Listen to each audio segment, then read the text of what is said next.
Buddhism, the true self, is no self. Buddhism is a heterodox faith derived from the Vedic traditions.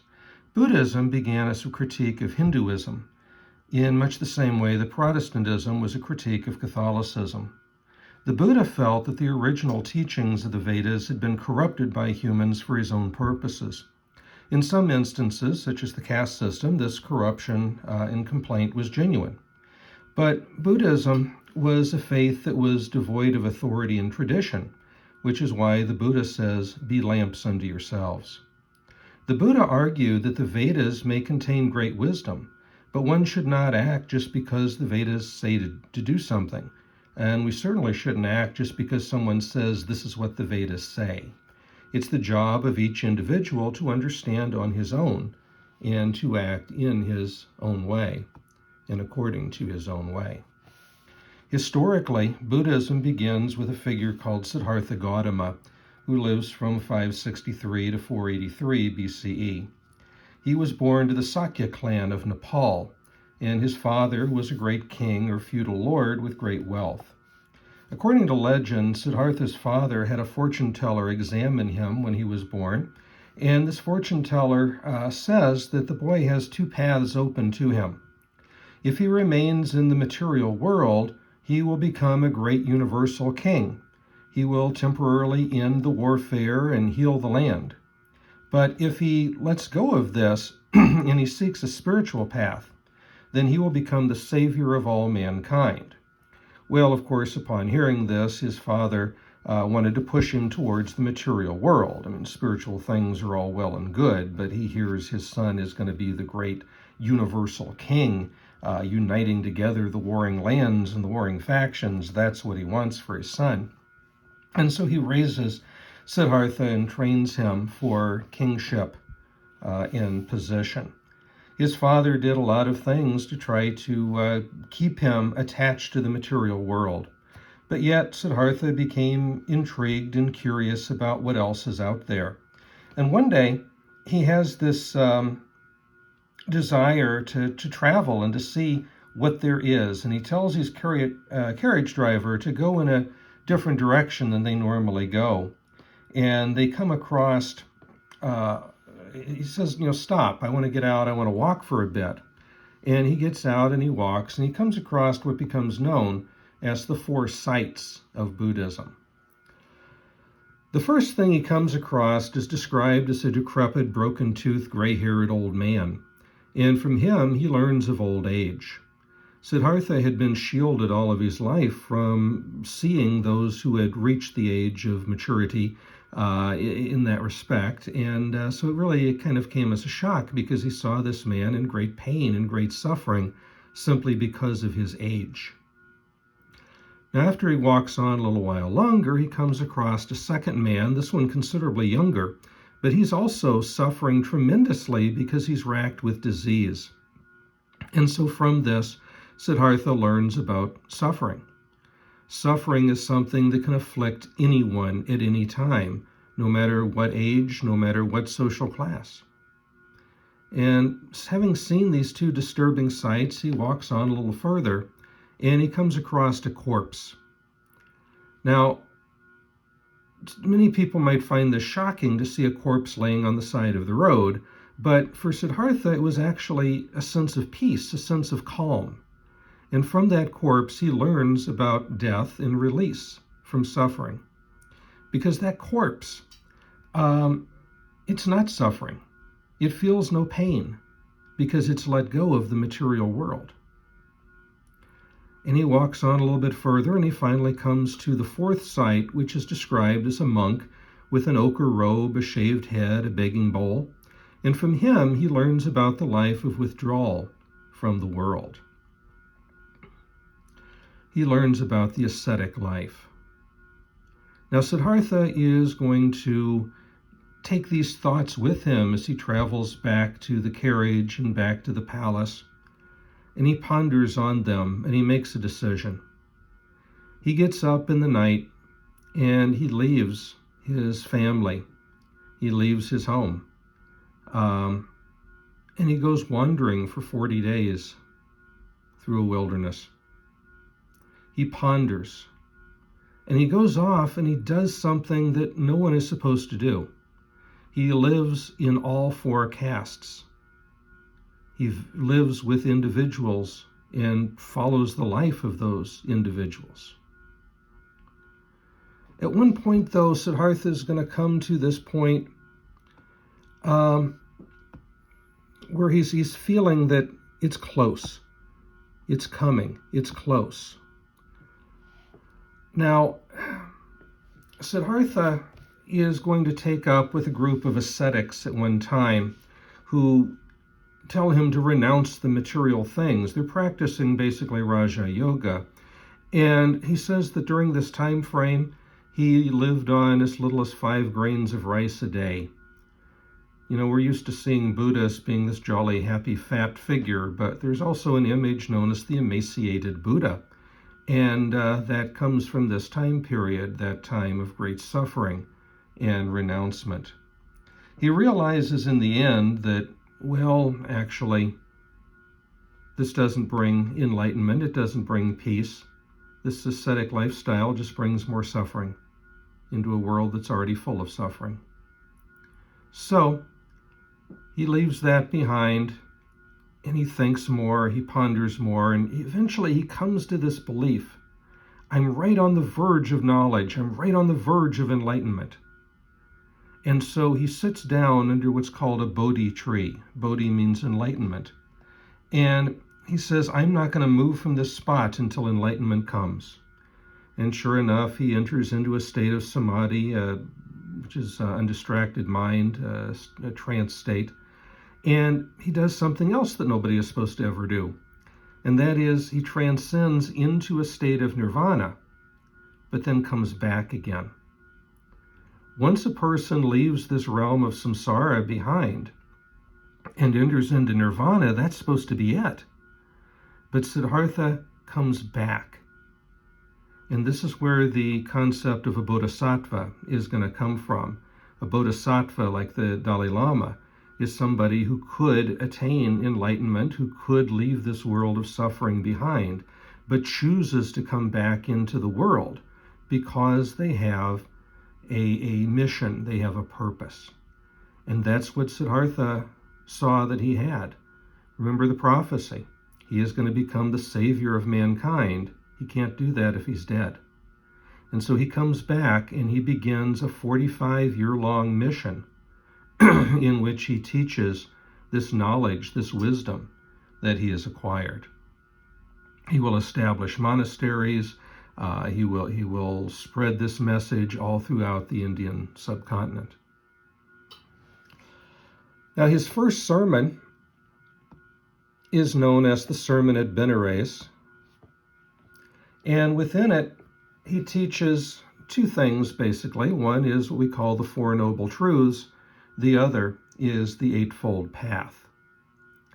The Four Noble Truths are dukkha, samudaya, nirodha, and magya.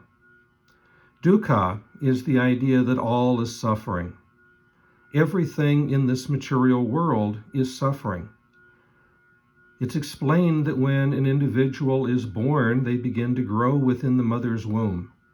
But that place is dark, it's hot, it's cramped, and so there's suffering to be found there. A person is born, they're going to be squeezed through a narrow birth canal, and that's suffering. They're brought into this world, and now it's big, and it's bright, and it's cold, and, the doctor smacks them when they come out. So, again, there's suffering. And as you grow within this world, it doesn't matter if you are rich or poor. It doesn't matter where in the world you are. No factors can protect you from the fact that this world has misery and suffering within it. There's pain, there's loss, there's death, there's disease, there's famine, there's war, there's all of these terrible things that we must endure. And then, of course, at the end of every life comes death. But death in and of itself is not, the release that it's meant to be or hoped to be for most people, because the process of dying usually brings suffering. And then when you die, you leave this world behind and you enter into the bardo of death, where you will wander for 49 days awaiting your next rebirth into this world. Now, as you enter into this other realm, you are going to come face to face with very benevolent-looking deities. And if you recognize these things as being projections of your own body, projections of your own self, then you attain liberation. But most people will not. And so what happens when you fail to recognize that higher truth is that those benevolent-looking figures transform themselves into demonic figures with big teeth and claws, and they begin chasing you and terrorizing you. And so there's more suffering in that world. And you start looking for somewhere to be reborn, to be brought back into this world. But as soon as you do, that suffering begins all over again. And so this is the first noble truth. Within the realm of samsara, all is suffering. That's dukkha. Samudaya is the origins of suffering. Why is it that we have this pain and suffering? Why does this misery exist? And ultimately, it's because of attachment. The more that we are attached to things, the more that we suffer because of them. If you become attached to individuals, if you become attached to things, if you become attached to ideas even, the fear of losing them brings suffering. The actual loss of them brings suffering. And so attachment is that ultimate reason for why we suffer. The third noble truth, nirodha, is an implication that there is going to be an end to this suffering, the cessation of suffering, nirvana. Now,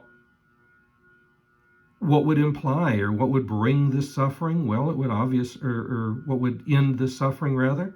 Ultimately, it would be to eliminate attachment. According to the Buddhist teaching, an individual needs to avoid attachment to everything. Let go of all attachment. Don't allow yourself to become attached or fixated to anything. And that includes the idea of not being attached or fixated to anything. And this is what makes the process so difficult. There's an old saying in Buddhism that if you want to become the Buddha, you must kill the Buddha. Right? If you want to become the Buddha, you must kill the Buddha. Because as soon as you say, I want to be like the Buddha, you never will be. Because you're now attached to that concept. You're now attached to that idea. And as long as there is any attachment, you will be flung back into this world to be reborn and to suffer again. You won't be able to escape from it. So, if we start off with this desire to be like the Buddha and find enlightenment and to escape from samsara, but yet the attachment to it is going to produce difficulties, how do we get past that? Well, this is where the fourth noble truth, Magya, comes into play. The path to the cessation of suffering, avoiding attachment through the middle way. And so the second thing that the Buddha is going to teach us is what is known as the middle way path, or the Eightfold Path.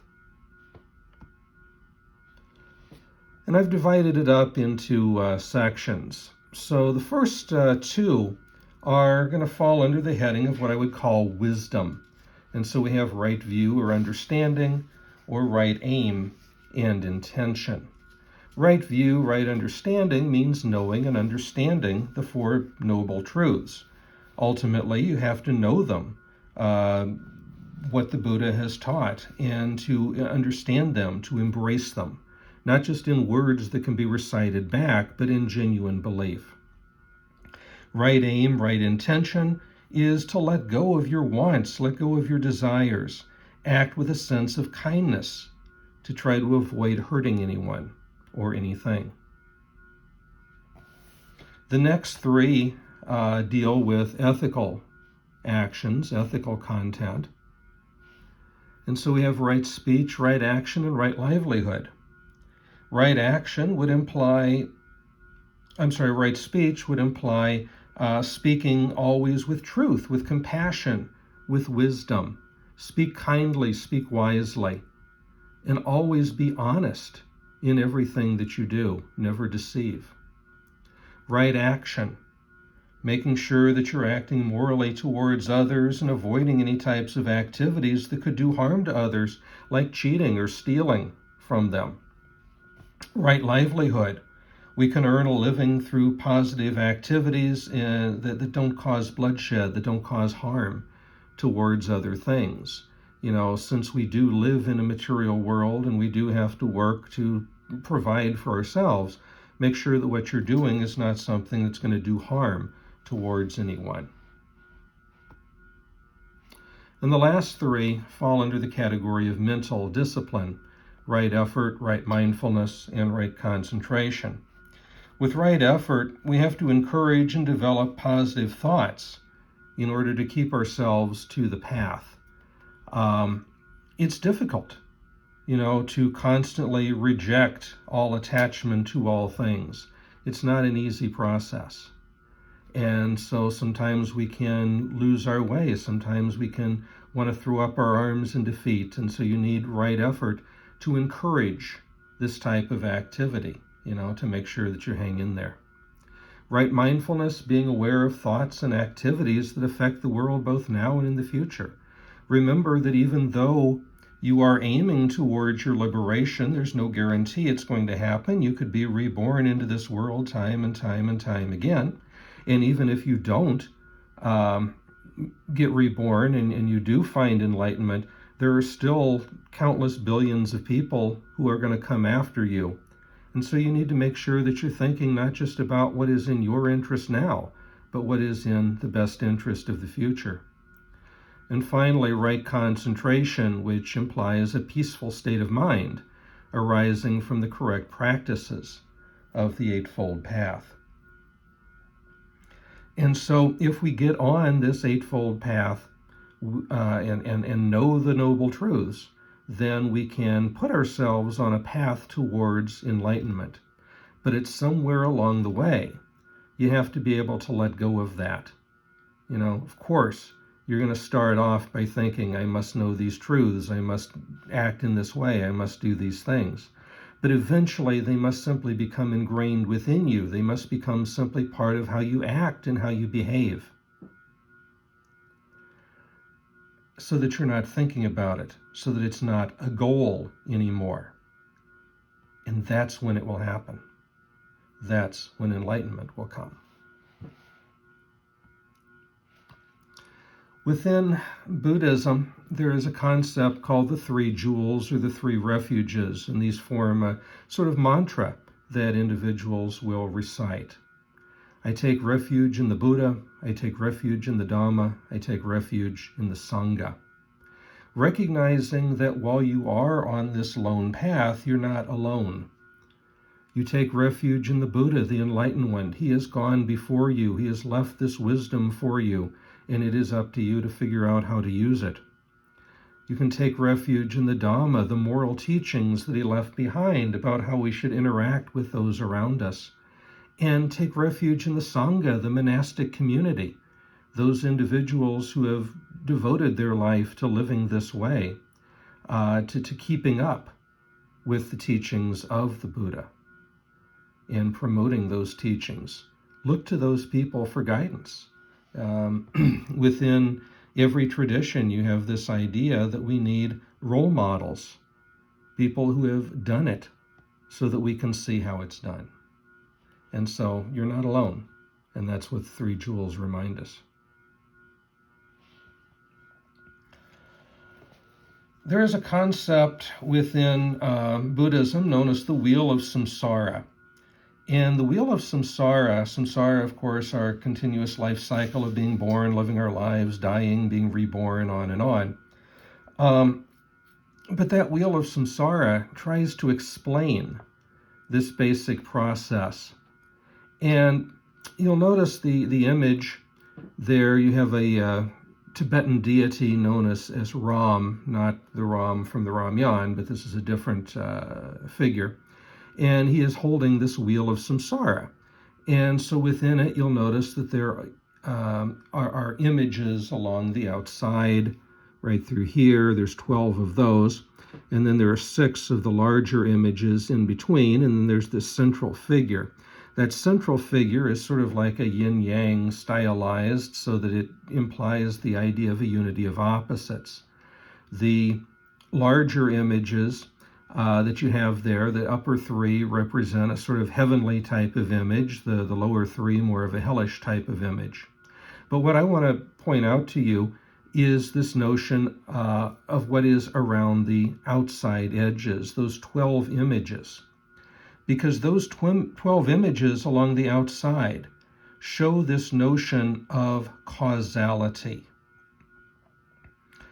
There's a 2nd century Buddhist called Nagarjuna, who is going to be responsible for teaching a concept called Dependent Origination. Nagarjuna taught that everything is empty because it's devoid of self-existence. Now, in Eastern thought, a thing is not created from nothingness, and it doesn't speak of origins or cosmology. Instead, it talks about the myriad things, the 10,000 things that all arose at once. The beginning and the end, they're both illusion. So when the Buddha talks about universal causation, he means that everything or every event depends upon some other thing or event, and it's relative to that thing or event. In similar fashion, truths are only relative. They're only provisional. The world is illusion. Now, Nagarjuna says that the higher truths of emptiness is something to be experienced but not described. It's something that through discipline a person can experience and understand, but he can't explain it to anyone else. The words that would allow one to do so, they just don't exist. Now, by paradox, in the higher truth, all of the lower relative truths, including those taught by the Buddha, will disappear. The dualities of birth and death, and even the distinction between samsara and nirvana, will disappear as illusion.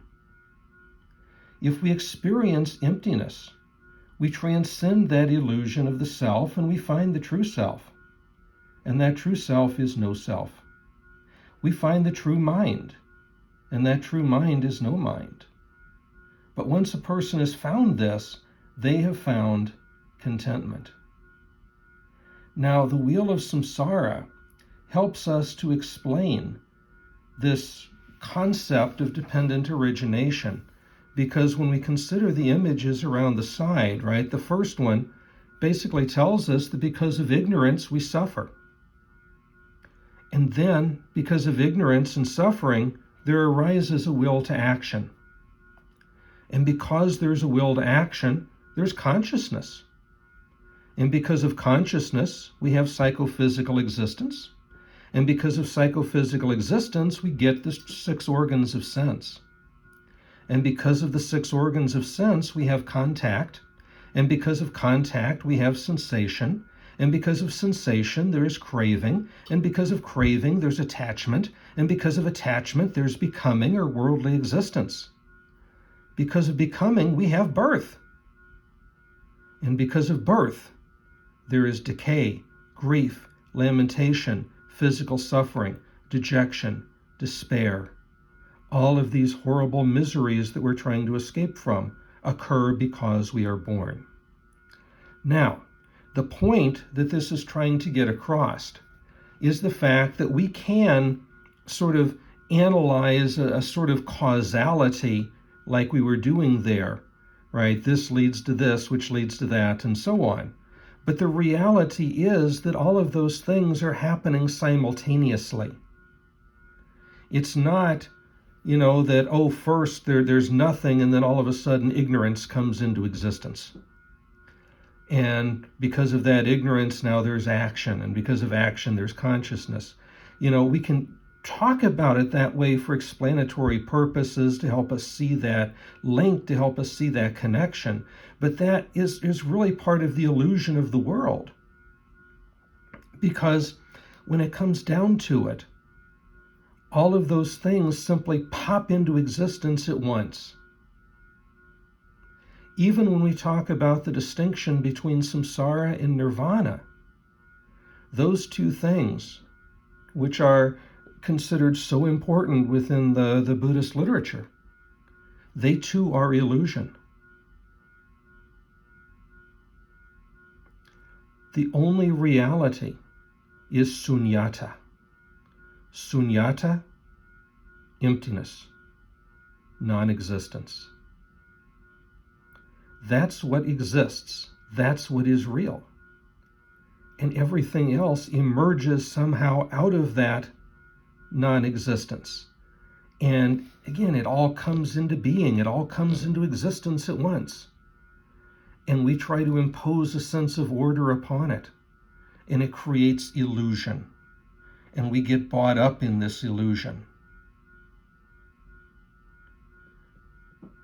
And that's what Buddhism wants us to realize. That was the point of Nagarjuna's later teaching, is to understand this particular fact, that everything, including the Buddha's doctrine, the Buddha's teachings himself, is illusion.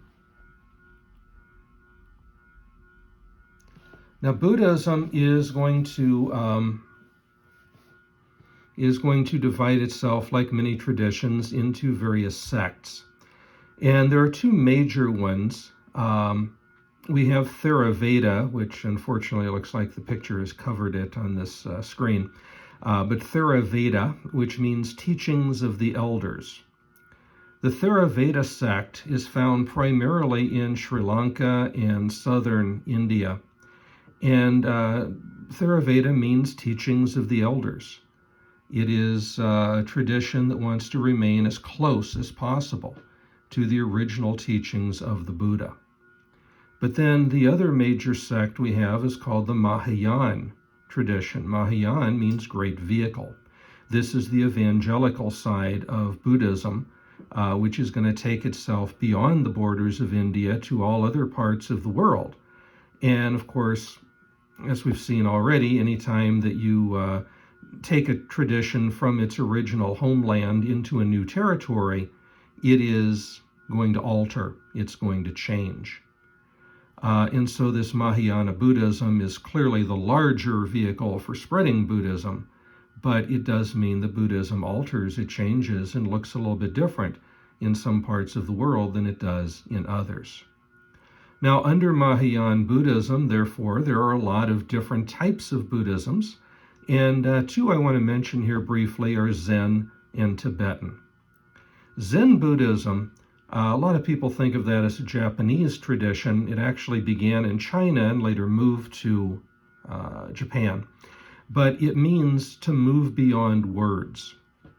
The idea of Zen Buddhism is that language is clouding our judgment. Language gets in our way. And so we need to focus on how to understand without words. One of the central techniques that's used for this is what's called a koan, K-O-A-N. And a koan, it's sort of like a riddle without a good solution to it. But your Zen master will give you this, and you're supposed to go off and ponder it, sometimes for long periods of time, and trying to come up with some answer, with some solution to this problem. Every time you think you've got it, you come back and try to explain it to the Zen master, but he's going to stop you. Don't tell me, show me. The most famous one is, well, you know the sound of two hands clapping. So what's the sound of one hand clapping? And you'd go off and ponder this thing until you think you've got it, and you come back and try to explain.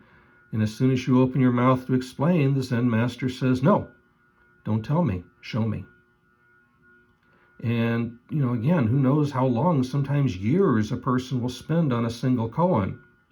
But in the end, you realize that all you can really do is stand silently in front of the Zen master and make a motion with your hand. If there's a sound that comes from that, then so be it.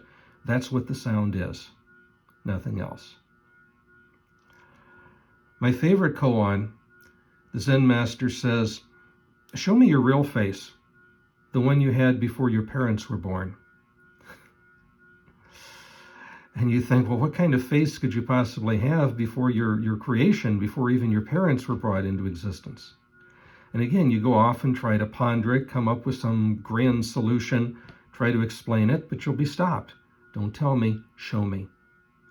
And in the end, all you can do is to stand silently in front of the Zen master and demonstrate, show him your face.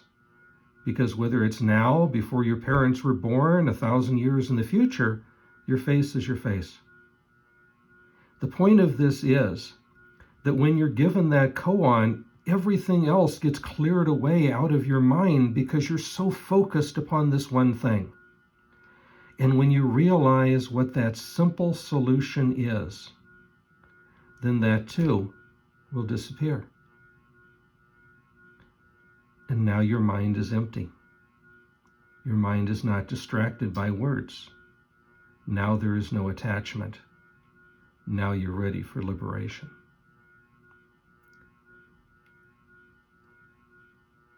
The other tradition that I wanted to mention is Tibetan Buddhism.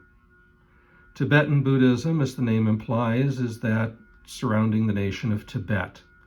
Buddhism came very late to Tibet, and it was not until about the 800 CE that it emerges there. But once it gets there, it takes a strong hold.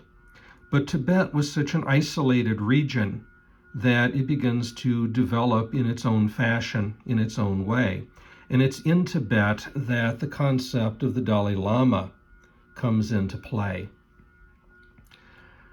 The current Dalai Lama that most people are familiar with and that you see on the screen is born in 1935, but he is the 14th incarnation of the Buddha Vairashanu, the Buddha of compassion, the first one being born in 1391. And so if you embrace the Buddhist tradition, then the same individual has been the spiritual and political leader of the people of Tibet since 1391. And he's gone through, at this point, 14 reincarnations. I won't go through all the background and history of that, but it's pretty interesting if you want to look into it. But I will tell you that the 14th Dalai Lama does give us a biography, and in it he explains that when the previous Dalai Lama died, the 13th, he left certain signals to the other lamas as to where they should look for his reincarnation. And there were several boys that were born at the right time in the right place, he being one of them. And so the lamas had to test him. And so they took all of these boys into this room, and they had an array of things on a table. Some of the stuff belonged to the previous Dalai Lama, some of it didn't. And of the boys, the current one, Tenzin Gyatso, is the only one who was able to pinpoint every last item that belonged to the 13th Dalai Lama. And that was taken as clear indication that he had that memory within him because he was the true incarnation. And so I find that interesting. That's kind of one of the ways in which we come to recognize that transition. We come to recognize that change. As I mentioned earlier in the lecture, the Dalai Lama is what's called a bodhisattva, which is an individual that has the ability to attain their liberation, but they choose to cling on to something. They choose to come back into this world because they believe that they have a mission, that they have a purpose. And the Dalai Lama's purpose as the incarnation of the Buddha of compassion is to teach compassion, is to promote the idea of compassion amongst others. You know, again, we want to escape from this realm of samsara, but at the same time, millions and billions of people are not going to. So what can we do to make this world peaceful? What can we do to make this world conducive for those individuals trying to attain their liberation, or perhaps just trying to get through daily existence? And he teaches that compassion is the key. If you want others happy, practice compassion. If you want to be happy, practice compassion. Our prime purpose in this life is to help others. And if you can't help them, at least don't hurt them. So the Dalai Lama wants us to recognize the value, the importance of compassion, which means, first of all, understanding empathy.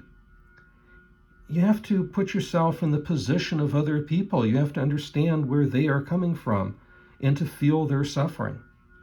And we need to recognize, too, that suffering is not always easy to see. You know, if somebody is ill, if somebody's injured, yes, that's visible. If somebody is suffering from lack of food or lack of housing or clothing, we can recognize things like that.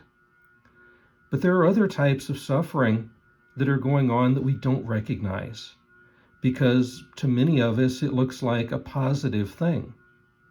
An individual who has tremendous wealth and can buy anything that they want or desire in this world, because that person has that, they feel that there is security. They feel that there is comfort in that.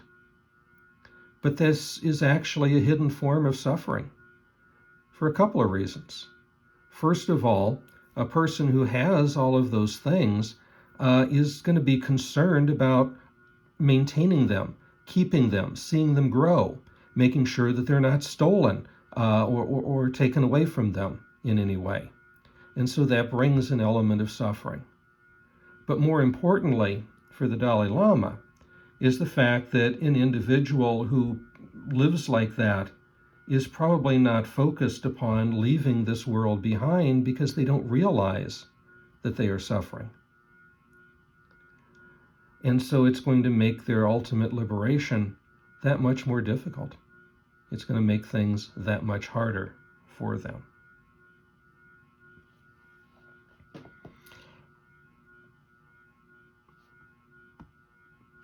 And so, as we leave our look at Buddhism, I wanted to share this little piece with you. A man once told the Buddha, "I want happiness." The Buddha replied, "First, remove I, that's ego. Then remove want, that's desire. And now all you're left with is happiness."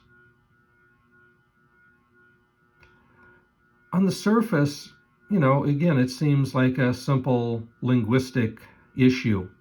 You take the statement, "I want happiness," get rid of the I, get rid of the want, and what are you left with? You're left with the word happiness.